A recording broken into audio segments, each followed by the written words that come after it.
ድርጅቱ ሊዘጋ ነው 31 ሰራተኛ ላባረር ነው ስል አይዞ አይባልም። አይዞ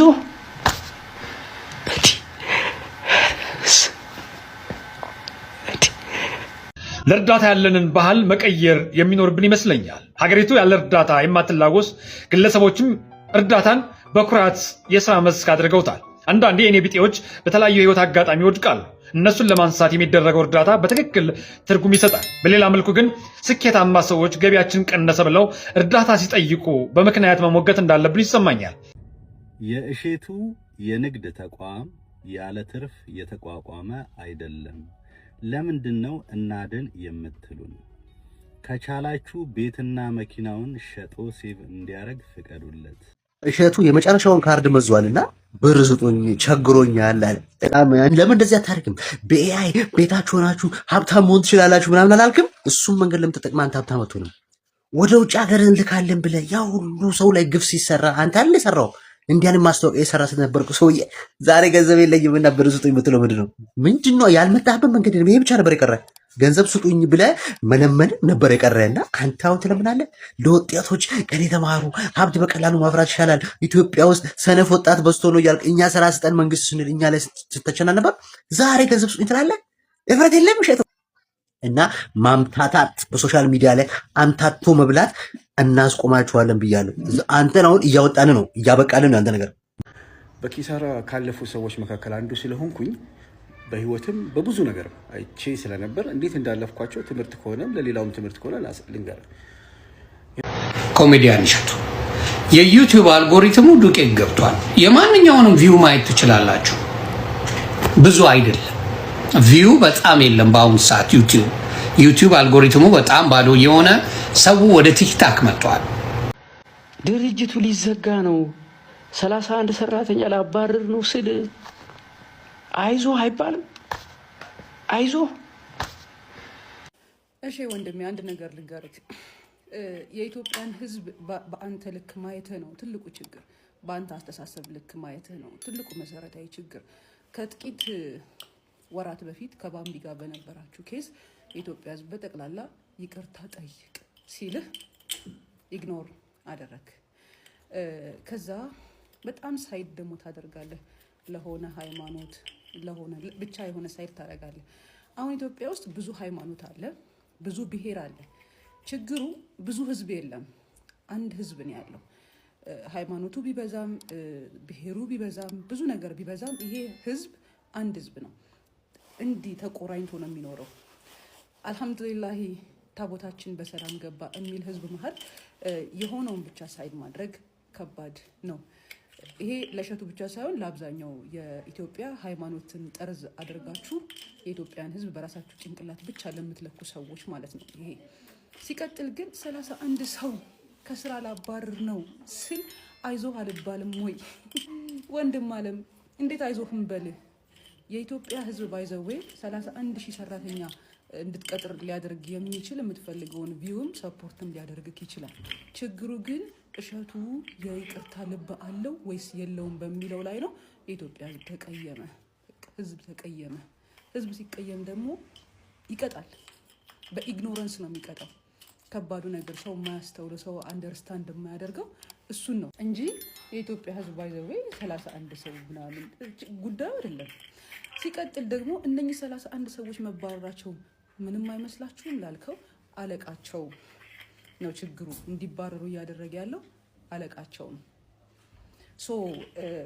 የኢትዮጵያ ህዝብ በጣም አስተዋይ ጠቢብ እና በችግርም በማግኘትም በማጣትም በህብረት የኖረ ህዝብ ስለሆነ በመከፋፈልና በመለያየት የሆነውን ልብ በማሞቅ ብቻ ማለት ነው ሌላኛውን መጉዳት አይደለም። ወንድም ሲታማ ለኔ ብለህ ስማ የሚል አባባል አለ። ሌላውን ስትጠሉ ሌላውን ስትንቁ በትይዩ የዛን ሰው ወገን እየናቃችሁ የዛን ሰው የሃይማኖት ያልተመሳሰለውን ሰው ስትንቁ ወንድሙ ወይ እህቱ ወይ የሆነ ብቻ ሪላቲቭ የምትሰድቡት ሃይማኖት ውስጥ የምትሰድቡት ብሔር ውስጥ የምትንቁት ነገር ውስጥ ሊኖር ይችላል። በዛኛው ጫማ ሆኖ ሲሰማችሁ ይጠላችኋል። ኢቫሉዌት ደግሞ ትደረጋላችሁ። ስትመዘኑ ደግሞ ቀላችሁ አትገኙ። ይሄ ላንተ ብቻ አይደለም። ከመሰረቱ የሆነ ያበላሽው ነገር አለ። ከመሰረቱ ያበላሸውን ነገር ደግሞ ከመሰረቱ ሄደ አጥርተ ስትመለስ እርግጠኛ ነኝ የኢትዮጵያ ህዝብ ይክስሃል። ምክንያቱም ኢትዮጵያዊ የፍቅርና የምህረት ህዝብ ስለሆነ ዛስ ዋይ ፈጣሪ በስፔሻል የሚወደው የኢትዮጵያን ህዝብ በፍቅር እኮ ነው። ኢትዮጵያ ውስጥ የሃይማኖትም የብሔርም የምንም ልዩነት ደማችን አንድ ነው የሚል ህዝብ የነበረ ነው። ጀስት ወደ ኋላ መለስ በልና የኢትዮጵያ ህዝብ ምን አዙህ ምን ኢግኖር አድርገዋል። ይቅርታ ጠይቅ ብሎ ነበር ያችን ልጅ ሄደህ ሶሪ በል በቃ። አያህ እንዴት እንደሚቀጣ የኢትዮጵያን ህዝብ አታውቁትም። ህዝቡ አንድ ነው። የሃይማኖት ልዩነት፣ የብሔር ልዩነት፣ የአመለካከት ልዩነት፣ የብዙ ነገር ልዩነት እንኳን ቢኖር ህዝቡ ግን ብዙ አይደለም፣ አንድ ነው፣ ወጥ እና የሆነውን ሳይድ ለማስደሰት ብላችሁ የሆነውን አታስቀይሙ፣ አታሳዝኑ። የ31 ሰራተኛ መባረር ጉዳይ ሳይሆን 31 ሰራተኛ ከማባረርህና አይዞህ መባል ከመፈለግህ በፊት የሆነችዋ ልጅ ስታለቅስ የኢትዮጵያ ህዝብ ይቅርታ ጠይቅ ሲልህ ብለህ ነበር። አሁን በተራ እየተባልክ ነው። ስለዚህ ብራዘር ጀስት ፊክስ ኢት፣ በቃ ማኔጅ አድርገው፣ አስተካክለው። ለሆነ ጥቂት ግሩፕ ብለህ በጣም ብዙ ኢትዮጵያን ህዝብ አሳዝነሃል። ማድረግ ያለባችሁ ብዙ ሃይማኖት ስላለ አንድ ሰው መሆን አትርሱ። ያለው አንድ ሰው ነው። ኢትዮጵያ ውስጥ አንድ ህዝብ ነው ያለው፣ ወጥ ነው። ሲነካ ጎረቤቱን ስትነካ አይሰማህም። የፈለገ ብትለው ታረሙ፣ አስታክል። ወደ ኋላ ተመለስና የኢትዮጵያን ህዝብ ያስቀየምክበትን ቦታ ፈልገህ ከህዝቡ ጋር ታረቅ።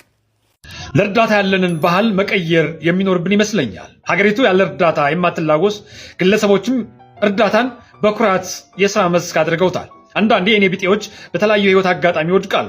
እነሱን ለማንሳት የሚደረገው እርዳታ በትክክል ትርጉም ይሰጣል። በሌላ መልኩ ግን ስኬታማ ሰዎች ገቢያችን ቀነሰ ብለው እርዳታ ሲጠይቁ በምክንያት መሞገት እንዳለብን ይሰማኛል።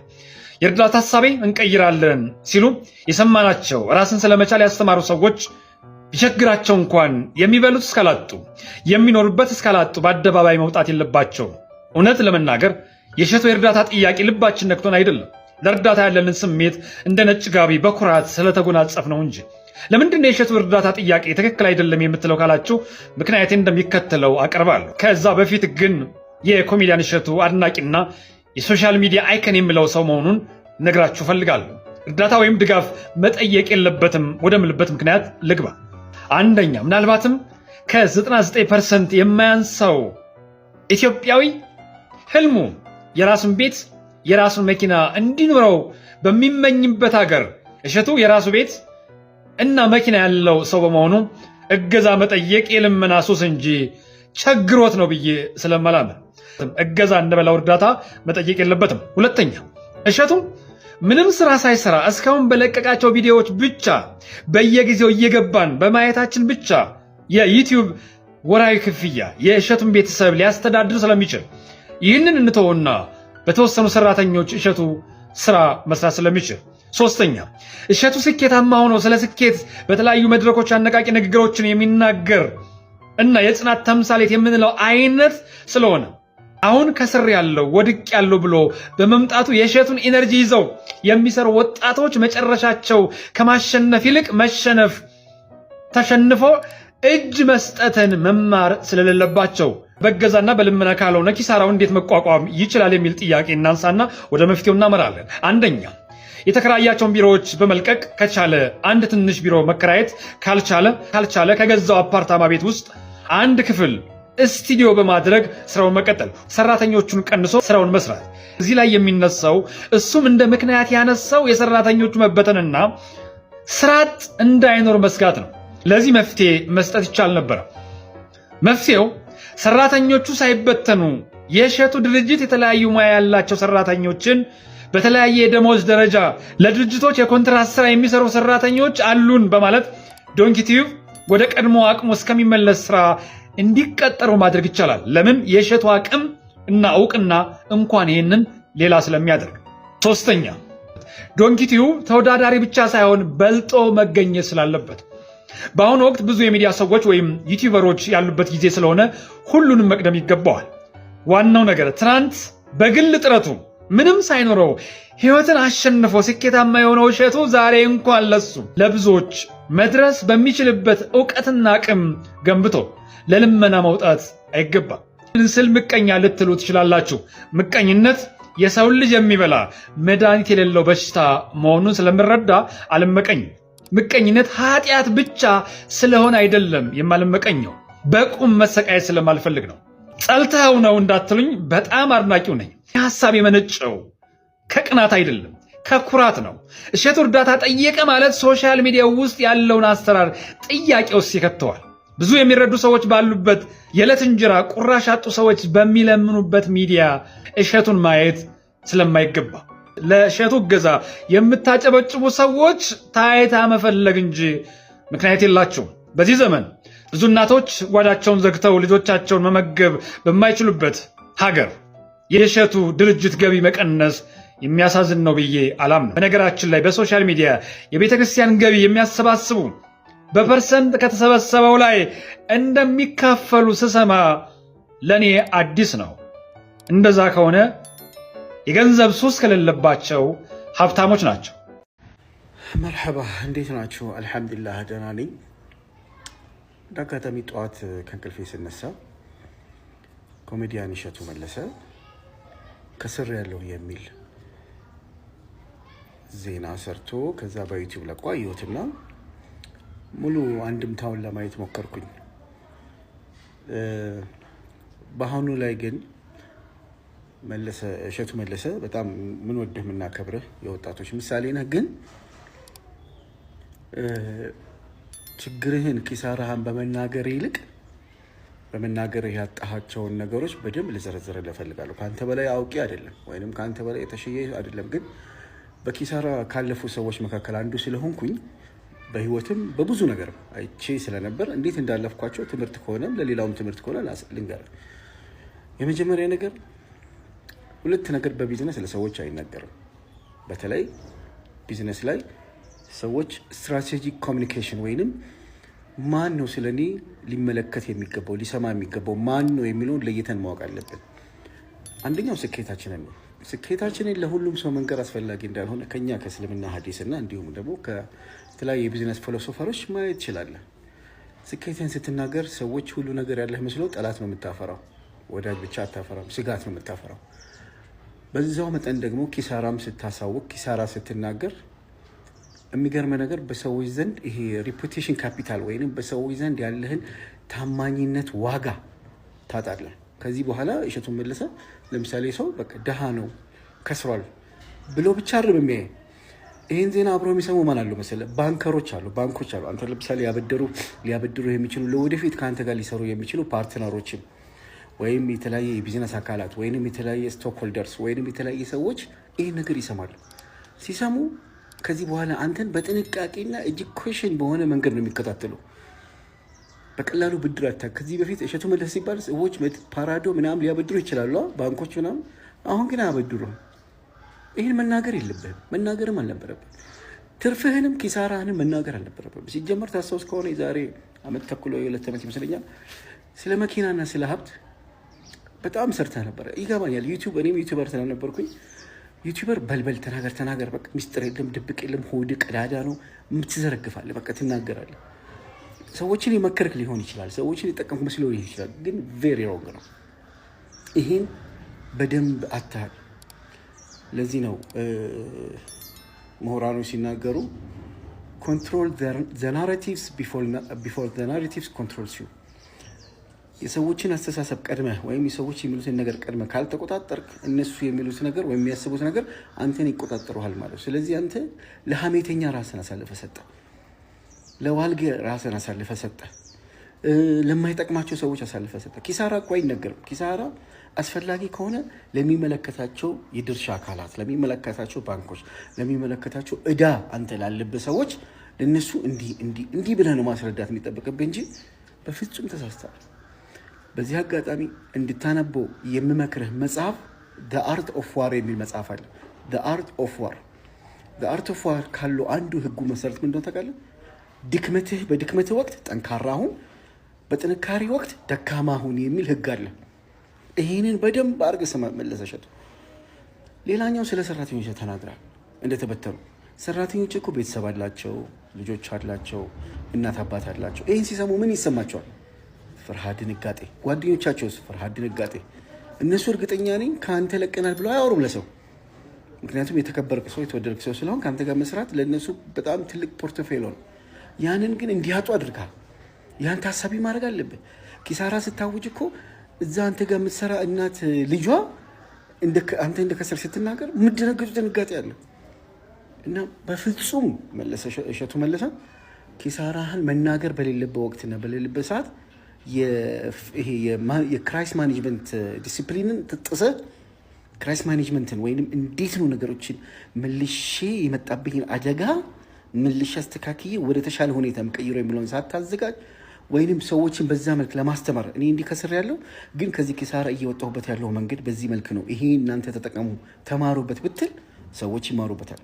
በቃ ከስር ያለው ህንፃ ለቅቅ ያለው እንደዚህ አድርግ ያለው ሰዋት ምን ይጠቀማል? ሰው ምን አንተስ ምን ተቀበል? ምንም ነገ ተነገ ወዲያ በሰዎች ዘንድ ያለህን አመለካከት ሲያዩ ወይኔ እሸቱ እንዲሉ ነው። ይሄ ተሳስተዋል። በእውነት ይሄ አውቄን የሰራሁት ሰዎች ለመታዘብ ነው ብለህ ሌላ ቪዲዮ ብትሰራበት ይሻላል። ወንድማዊ ምክሬ ነው። አይመኒታ ነኝ። የእሸቱ የንግድ ተቋም ያለ ትርፍ የተቋቋመ አይደለም። ለምንድን ነው እናድን የምትሉን? ከቻላችሁ ቤትና መኪናውን ሸጦ ሴቭ እንዲያደርግ ፍቀዱለት። ለምሳሌ አንተ ትራክ ወይንም ሊሙህ ቢበላሽ ምንድን ነው የምታደርገው የሚል ጥያቄ መጥቷል። እንዴት ናችሁ? እንግዲህ ወንድማችን የጠየቀው ትክክለኛ ጥያቄ ነው። ምንም እንኳን እሸቱ ይደገፍ ወይንም ደግሞ ይረዳ የሚል መልእክት ባይኖረውም እንደ ጥያቄም እንደ ሀሳብም ትክክለኛ ነው ብዬ ነው እንግዲህ ከኮሜንት ላይ ለመጀመሪያ ጊዜ የምመልሰው። ማየት ያለብን እንግዲህ እንደ ግለሰብ ሳይሆን በጣም በቀላል ምሳሌ እኔ ለምሳሌ አንድ ዘመድ አለኝ እሸቱ ጋር የሚሰራ ወይንም የምትሰራ ልበል። ከዛ በኋላ ይሄ ድርጅት ተበተነ። ከዛ ስራ የለም። ምንድነው ማድረገው? በየወሩ ይሄንን ዘመዴ ወይንም ዘመዴ ምላትን ሰው መርዳት አለብኝ ማለት ነው። ስንት? ቢያንስ $100። እሸቱ የመጣበትን ነገር እያንዳንዱን ነገር ስለምናውቀው ማብራራት አይጠበቅብኝም። እሸቱ ድርጅቱን ለማዳን እኔ $100 የሚደርስብኝ ከሆነ በየወሩ ለዛ ሰው የምልከው $100 እሸቱን ድርጅቱን አትርፌለት $100 አዋጥቼ ከዛስ እሸቱ ደግሞ ለዛ ሰው $100 በየወሩ የሚከፍልበት እድል እንዲመቻች ማድረግ ማለት ነው። በጣም በቀላል ኤግዛምፕል እና ከዛ አንፃር ማየት ያስፈልጋል ብዬ አስባለሁ። በዚህ አጋጣሚ ሊሞም እንደሌለኝ ልነግርሽ ወይንም ልነግርህ እፈልጋለሁ። ግን ትክክለኛና ተገቢ ጥያቄ ስለሆነ ነው። ሚዲያ ላይ ያሉ ሰዎች እንግዲህ ሁሉንም ነገር ትክክል ይሰራሉ ብለን አናስብም። ግን የበለጠው ጥሩ ነገር ከሆነ እዛ ላይ ማበረታታት መደገፍ ብዙ ችግር አለው ብዬ አላስብም። አሁንም እኔ አቋሜ በተቻለ አቅም እሸቱ ይህንን ድርጅት ማትረፍ አለበት ብዬ አምናለሁ። እሸቱን እንደ ግለሰብ ሳይሆን ማየው በጣም ብዙ ሰዎች በስሩ ስላሉ ያ ድርጅት ቢበተን ብዙ የሚቸገር ሰው ስላለ በማሰብ ነው። መልካም ቀን። ኮሜዲያን እሸቱ የዩቲዩብ አልጎሪትሙ ዱቄት ገብቷል። የማንኛውንም ቪው ማየት ትችላላችሁ። ብዙ አይደለም፣ ቪው በጣም የለም በአሁኑ ሰዓት ዩቲዩብ አልጎሪትሙ በጣም ባዶ የሆነ ሰው ወደ ቲክታክ መጥቷል ካያችሁ። ስለዚህ ቲክታክ ላይ ሰው ስላለ እንጂ አንተን ጠልቶ ሰው ማየት ሳይፈልግ ምናምን አይደለም። ስለዚህ አይኖ ብዙ ሰዎች አሉ ካንተ ጋር የሚሰሩ ብዙ ሰዎች የሚያደርጉ አሉ። ምክንያቱም ስራ አልተቀየረም፣ ምን አልተቀየረም፣ የምታረጋቸው ነገሮች አልተቀየሩም። ግን አልጎሪትሙ ቲክታክ ስለበለጠ ነው እኛም ወደ ዩቲዩብ ማን ሄደው። ማንኛውም ሰው በነገራችን ላይ ይከልክራ በአሁን ሰዓት ዩቲዩብ የሚቀጣ በፊት ፐርማነንት ነበር የሚያደርግ። አሁን ብታጠፋ 3 ወር ብቻ ነው የሚቀጣ። ባን አድርጎ በ3 ወር መመለስ ትችላለህ። ዩቲዩብ ማየት ትችላለህ። ለምን? ገበያቸው ደርቋል፣ ባዶ ገብተዋል።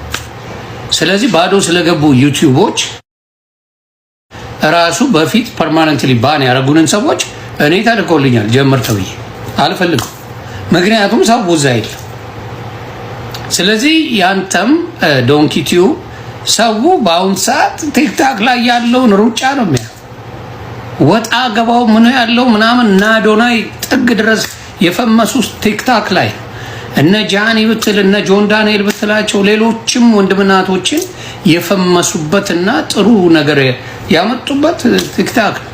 ስለዚህ ያንተ ሰው አንተ ላይ ጥላቻ ኖሮት ምናምን እንዳልሆነ ልንገር ብዬ ነው። ስለዚህ ያለው ነገር በሙሉ አብዛኛው ቲክታክ ላይ ሰው ሰፍሯል። ቲክታክ ካስከፈተ ድረስ ቲክታክ ነው ሰው የከፈተው። ሰው ለዛ ነው እንጂ ኮሜዲያን እሸቱ ያንተን ጥላቻ ወይም ደግሞ ያንተን እንትን ለማለት ምናምን አይደለም። ዩቲዩብ ለሚሰራ ሰው በአሁን ሰዓት ሰው ምክንያቱም አድ አለው ዩቲዩብ እና 2 ሰከንድ እንዳየ አድ ይከትባል፣ 3 ሰከንድ እንዳየ አድ ይከትባል፣ 4 ሰከንድ እንዳየ አድ ይከትባል። ከዛ ሰው ሄጭ ብለህ ትወጣለህ። ስለዚህ ያ ነው ዩቲዩብ ላይ። ስለዚህ ዩቲዩብ ሌላ ምንም የለውም እና ለዛ ይመስለኛል እና አይዞን የጠላ ሰው የለም። አንድ ሰሞን ይወራል በሆነ ጉዳይ ላይ ከዛ በኋላ ግን ሰው ካንተ ጋር ነው እንጂ አንተን ተጠልቶ ምናምን ሳይሆን የዩቲዩብ አልጎሪትም ማንኛውም ሰው ዩቲዩብ በሚሰራበት ጊዜ አሁን ላይቭ ላይ ካላዩ ዩቲዩብ ላይ በአድ እያዩ አድ እያሳለፈ የሚያይል ማንም የለም።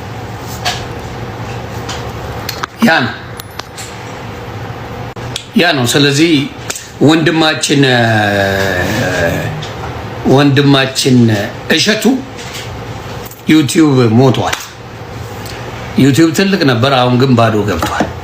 ሌሎቹ ራሱ የታወቁበት ቲክታክ ነው የሚያሳው። ስለዚህ ኮሜዲያን እሸቱ ትሬንዱ ነው፣ ጊዜው የቲክታክ ነው። ብትችሉ ሰብስክራይብ አድርጉት፣ ብትችሉ ይውለት። ግን በአሁን ሰዓት ትሬንዱ ቲክታክ እንጂ ዩቲዩብ አይደለም። ብዙ ቪው የለው።